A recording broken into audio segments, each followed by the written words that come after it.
गांव के बाहर घने जंगल के बीचों बीच एक पुराना श्मशान था। काल भैरव श्मशान। लोग कहते थे कि अमावस की रात वहां मरे हुए लोग वापस लौट आते हैं। उस रात श्मशान में सिर्फ जलती हुई चिताओं की राख बची थी। चारों तरफ धुआं फैला हुआ था। अचानक दूर से किसी के रोने की आवाज आने लगी। बचाओ, मुझे बचाओ। लेकिन वहां कोई इंसान नहीं था। तभी श्मशान के बीचों बीच खड़ा एक बूढ़ा आदमी दिखाई दिया। उसके हाथ में लालटेन थी और शरीर पर गीली सफेद धोती, और बहुत ही डरा हुआ था। वो घबराकर बार बार पीछे देख रहा था। उसका नाम था हरिराम। हरिराम गांव का श्मशान रक्षक था। पिछले 30 सालों से वही वहां लाशें जलाने का काम करता था। लेकिन उस रात उसके चेहरे पर ऐसा डर था जैसा पहले कभी नहीं देखा गया। अचानक हवा और तेज हो गई। हरिराम की लालटेन अपने आप झिलमिलाने लगी, और तभी अंधेरे में 2 लाल आंखें चमकी। कौन है वहां? उसने डरते हुए पूछा, लेकिन जवाब में सिर्फ औरत की हंसी सुनाई दी। वो हंसी पूरे श्मशान में गूंजने लगी। हरिराम पीछे हटने लगा। तभी उसका पैर किसी चीज से टकराया। उसने नीचे देखा और उसकी चीख निकल गई। वो एक जली हुई लाश थी जिसकी आंखें खुली हुई थीं। अचानक वो लाश धीरे धीरे उठने लगी। हरिराम डर के मारे भागा, लेकिन तभी किसी ने पीछे से उसका गला पकड़ लिया। उसकी आंखें बाहर निकल आईं। तूने मुझे जलाया था, अब तेरी बारी है। एक औरत की भयानक आवाज उसके कानों में गूंजी। अगले ही पल श्मशान में हरिराम की दर्दनाक चीख गूंज उठी। और फिर सब कुछ शांत हो गया। सिर्फ हवा चल रही थी और दूर कहीं कुत्ते रो रहे थे। अगली सुबह गांव में हड़कंप मच गया। हरिराम की लाश श्मशान के बीचों बीच पड़ी थी। उसका शरीर पूरी तरह काला पड़ चुका था, जैसे किसी ने उसे जिंदा जला दिया हो। लेकिन सबसे डरावनी बात यह थी कि उसकी आंखें गायब थीं। गांव वाले डर गए। ये इंसान का काम नहीं है। एक बूढ़ा आदमी कांपते हुए बोला, लगता है अमावस वाली चुड़ैल वापस आ गई है। ये सुनते ही सभी के चेहरों पर डर फैल गया। गांव में सालों पुरानी एक कहानी मशहूर थी। करीब 20 साल पहले उसी श्मशान में एक औरत को जिंदा जला दिया गया था। लोगों का कहना था कि वो औरत चुड़ैल थी। उसका नाम था काली। काली गांव के बाहर अकेली रहती थी। लंबे काले बाल, लाल आंखें और अजीब मुस्कान। गांव वाले उससे डरते थे। एक दिन गांव के कई बच्चे अचानक गायब हो गए। लोगों ने बिना सच जाने काली को दोषी ठहरा दिया। गुस्से में पूरे गांव ने उसे पकड़कर उसी श्मशान में जिंदा जला दिया। मरते वक्त काली जोर जोर से हंस रही थी। उसने कहा था, हर अमावस की रात मैं वापस आऊंगी और एक एक को मौत दूंगी। उसके बाद कई सालों तक गांव में अजीब घटनाएं होती रही, लेकिन धीरे धीरे सब शांत हो गया। लोगों ने समझा कि काली की आत्मा खत्म हो चुकी है, पर हरिराम की मौत ने सबको फिर डरा दिया था। उसी गांव में अर्जुन नाम का एक लड़का रहता था। अर्जुन शहर में पढ़ाई करता था और अभी कुछ दिनों पहले ही गांव लौटा था। उसे भूत प्रेत जैसी बातों पर बिल्कुल विश्वास नहीं था। जब उसने हरिराम की मौत की खबर सुनी तो वो सीधे श्मशान पहुंच गया। श्मशान के पास पहुंचते ही उसे अजीब बेचैनी महसूस हुई। चारों तरफ सन्नाटा था। पेड़ों पर बैठे कौवे लगातार काएं काट कर रहे थे। अर्जुन ने हरिराम की लाश देखी और उसके चेहरे का रंग उड़ गया। ये कैसे हो सकता है? वो बुदबुदाया। तभी गांव का सरपंच उसके पास आया। अर्जुन बेटा, ये उसी चुड़ैल का काम है। सरपंच जी, ये 2026 है। चुड़ैल वुड़ैल कुछ नहीं होता। सरपंच ने डरते हुए कहा, तू नहीं जानता, अमावस की रात उस शमशान में मौत घूमती है। लेकिन अर्जुन ने उनकी बात को मजाक समझा। उस रात अर्जुन अपने घर में बैठा था। बाहर तेज बारिश शुरू हो चुकी थी। अचानक उसकी दादी उसके पास आई। उनके हाथ कांप रहे थे। अर्जुन, आज रात बाहर मत जाना। क्यों दादी?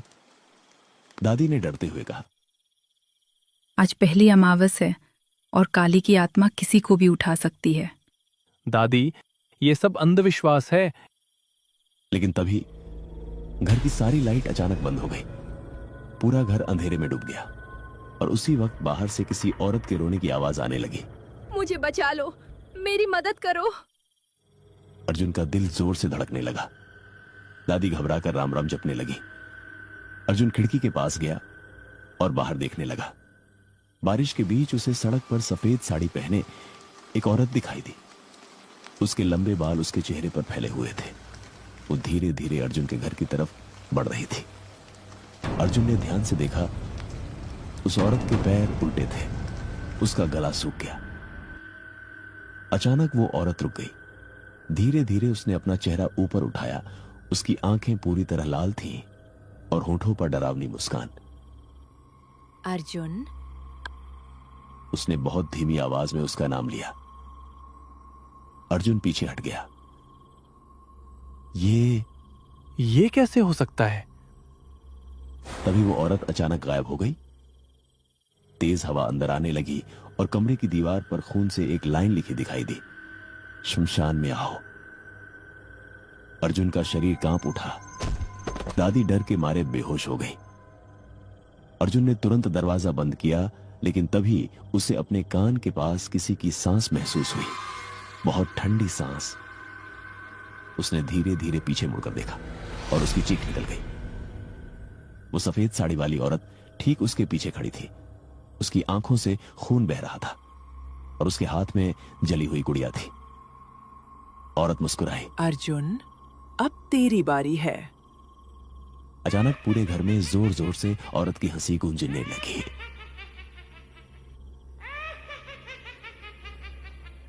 और उसी पल अर्जुन बेहोश होकर जमीन पर गिर पड़ा। कमरे में गूंजती उस औरत की हंसी धीरे धीरे और भयानक होती जा रही थी।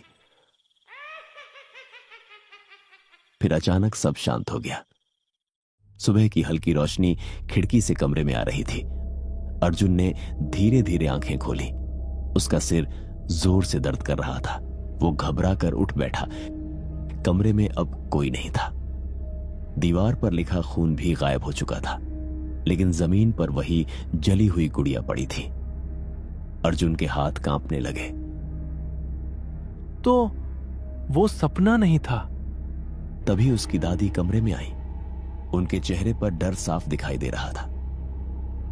मैंने कहा था ना, वो वापस आ गई है। अर्जुन अब पूरी तरह डर चुका था।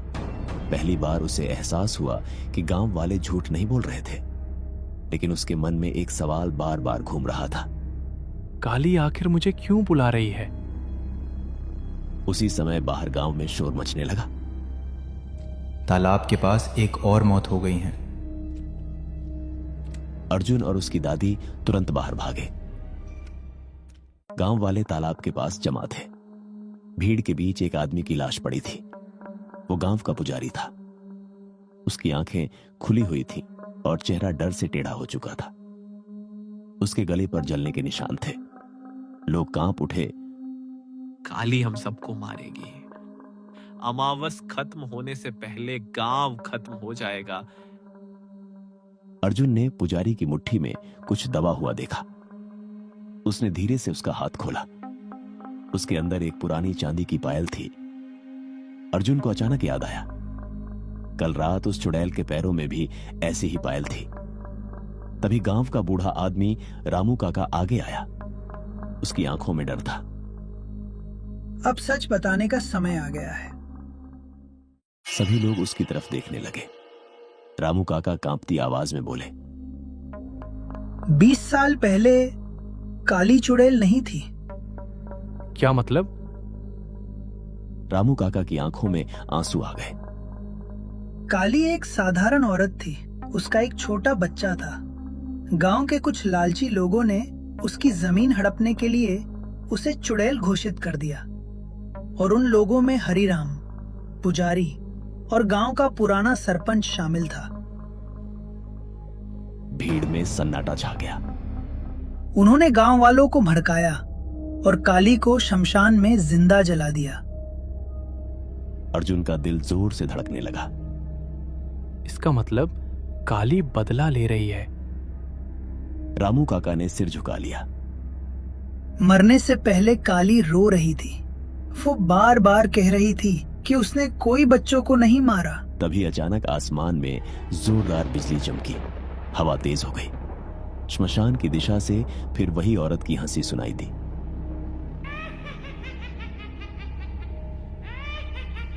गांव वाले डर के मारे घरों में भागने लगे, लेकिन अर्जुन वहीं खड़ा रहा। उसके मन में डर था, लेकिन अब उससे ज्यादा गुस्सा था। अगर काली बेगुनाह थी तो उसकी आत्मा को शांति दिलानी होगी। रामू काका घबरा गए। पागल मत बन बेटा, उस शमशान में जाने वाला वापस नहीं आता। लेकिन अर्जुन ने फैसला कर लिया था। उस रात अमावस अपने चरम पर थी। पूरा गांव अंधेरे में डूबा हुआ था। अर्जुन हाथ में लालटेन लेकर अकेला श्मशान की तरफ बढ़ रहा था। जंगल का रास्ता बेहद डरावना था। पेड़ों के पीछे अजीब परछाइयां दिखाई दे रही थीं। कभी किसी औरत के रोने की आवाज आती, तो कभी बच्चों के हंसने की। अर्जुन का गला सूख रहा था, लेकिन वो रुका नहीं। कुछ देर बाद वो काल भैरव श्मशान पहुंच गया।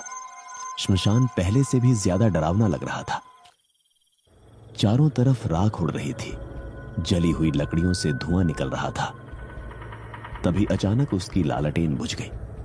पूरा श्मशान अंधेरे में डूब गया और उसी पल उसके पीछे किसी के चलने की आवाज आई। अर्जुन ने धीरे धीरे पीछे मुड़कर देखा। उसकी सांस अटक गई। सफेद साड़ी में वही औरत खड़ी थी। उसके बाल हवा में उड़ रहे थे।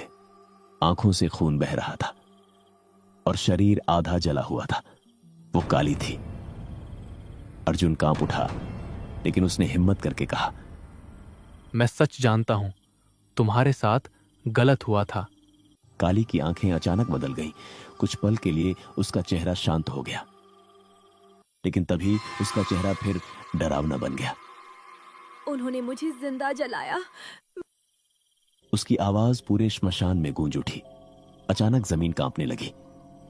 श्मशान की बूझी चिताएं अपने आप जलने लगीं। चारों तरफ आग फैल गई। अर्जुन डर के मारे पीछे हट गया। तभी उसे पास में एक पुराना पेड़ दिखाई दिया। उस पेड़ के नीचे मिट्टी थोड़ी उखड़ी हुई थी। अर्जुन ने हाथों से मिट्टी हटानी शुरू की। कुछ देर बाद उसे एक छोटा कंकाल दिखाई दिया। वो किसी बच्चे का था। उसके साथ एक पुरानी गुड़िया भी दबी हुई थी। अचानक काली जोर जोर से रोने लगी। मेरा बच्चा। अर्जुन समझ गया, काली के बच्चे को भी मारकर यहीं दफना दिया गया था और उसकी आत्मा तभी से भटक रही थी। तभी अचानक श्मशान में कई डरावनी परछाइयां दिखाई देने लगी। वो उन लोगों की आत्माएं थीं जिन्होंने काली को जलाया था।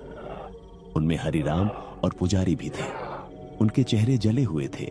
वे चीख रहे थे, हमें बचाओ। लेकिन काली की आंखों में सिर्फ नफरत थी। अचानक वो आत्माएं आग में जलने लगी। उनकी चीखें पूरे जंगल में गूंजने लगी। अर्जुन डर के मारे कांप उठा। काली, अब सब खत्म हो चुका है। तुम्हें शांति चाहिए, बदला नहीं। काली कुछ पल तक उसे घूरती रही। फिर उसकी आंखों से खून की जगह आंसू बहने लगे। मेरा बच्चा, मुझे मेरा बच्चा चाहिए। अर्जुन ने धीरे से उस छोटे कंकाल को उठाया। फिर उसने पास पड़ी लकड़ियों से चिता तैयार की। उसने बच्चे के कंकाल और गुड़िया को सम्मान से रखा। फिर कांपते हाथों से आग जलाई। जैसे ही चिता जली, पूरा श्मशान अचानक शांत होने लगा। हवा रुक गई। परछाइयां गायब हो गईं। काली धीरे धीरे चिता के पास आई। अब उसका चेहरा पहले जैसा डरावना नहीं था। वो एक दुखी मां लग रही थी। उसने अर्जुन की तरफ देखा।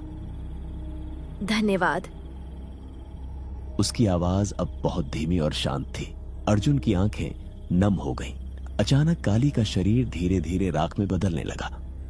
उसके होंठों पर हल्की मुस्कान आई और अगले ही पल वो हवा में गायब हो गई। श्मशान में एक अजीब सन्नाटा छा गया। फिर आसमान में बादल हटने लगे। कई घंटों बाद पहली बार चांद दिखाई दिया। अमावस खत्म हो चुकी थी।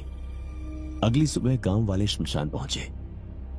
उन्होंने देखा अर्जुन जमीन पर बेहोश पड़ा था, लेकिन उसके चेहरे पर डर नहीं, सुकून था। और श्मशान के बीचों बीच राख से एक अजीब निशान बना हुआ था, एक मां और बच्चे का। उस दिन के बाद गांव में फिर कभी कोई अजीब घटना नहीं हुई। काल भैरव श्मशान हमेशा के लिए शांत हो गया। लेकिन गांव के बूढ़े लोग आज भी कहते हैं, अगर अमावस की रात उस शमशान के पास जाओ तो हवा में एक औरत की धीमी आवाज जरूर सुनाई देती है। बच्चा अब सुरक्षित है।